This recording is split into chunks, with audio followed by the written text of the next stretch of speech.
സീസ് ഫയർ ഒക്കെ പ്രഖ്യാപിച്ച് വാർ ഇപ്പോൾ എൻഡ് ആയിട്ടുണ്ട്. അപ്പോൾ അൺസ്റ്റേബിൾ ആയിട്ടുള്ള ഈ സിറ്റുവേഷനിൽ നമുക്ക് ഡെവലപ്പേഴ്സ് നല്ല ഓഫേഴ്സ് തന്നിട്ടുണ്ടായിരുന്നു.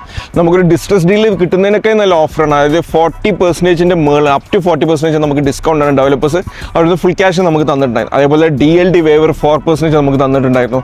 പേയ്മെൻറ്റ് പ്ലാനിൽ മാറ്റം വരുത്തിയിട്ടുണ്ടായിരുന്നു. 40-60 ഒക്കെ പേയ്മെൻറ്റ് പ്ലാൻ, 20-80 പേയ്മെൻറ്റ് പ്ലാനിൽ നമുക്ക് കിട്ടും. ഇനി ഡൗൺ പേയ്മെൻറ്റ് കൊടുക്കാൻ ബുദ്ധിമുട്ടുള്ളവർക്ക് 2% മന്ത്ലി കൊടുത്തിട്ട് നമുക്ക് യൂണിറ്റ് സ്വന്തമാക്കാനുള്ള അവസരം തന്നിട്ടുണ്ടായിരുന്നു.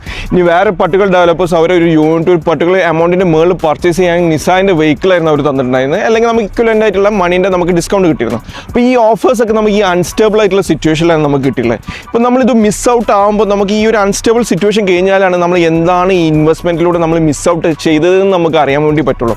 അപ്പോൾ അങ്ങനെ ഒരു ഓപ്ഷൻ നിങ്ങൾക്ക് വരാതിരിക്കാൻ വേണ്ടിയാണ് നമ്മൾ ഈ ഓഫേഴ്സ് എല്ലാം നിങ്ങളുടെ അടുത്ത് പറയുന്നത്. അപ്പോൾ നിങ്ങൾക്ക് UAE റിയൽ എസ്റ്റേറ്റ് മാർക്കറ്റിൽ എന്തെല്ലാം ഓഫേഴ്സ് നിലവിലുണ്ടെന്ന് അറിയാനും എവിടെയാണ് നമ്മൾ കറക്റ്റായിട്ട് ഇൻവെസ്റ്റ് ചെയ്യേണ്ടതെന്ന് അറിയാൻ വേണ്ടി താഴെ കാണുന്ന നമ്പറിൽ എത്രയും പെട്ടെന്ന് കോൺടാക്ട് ചെയ്യും.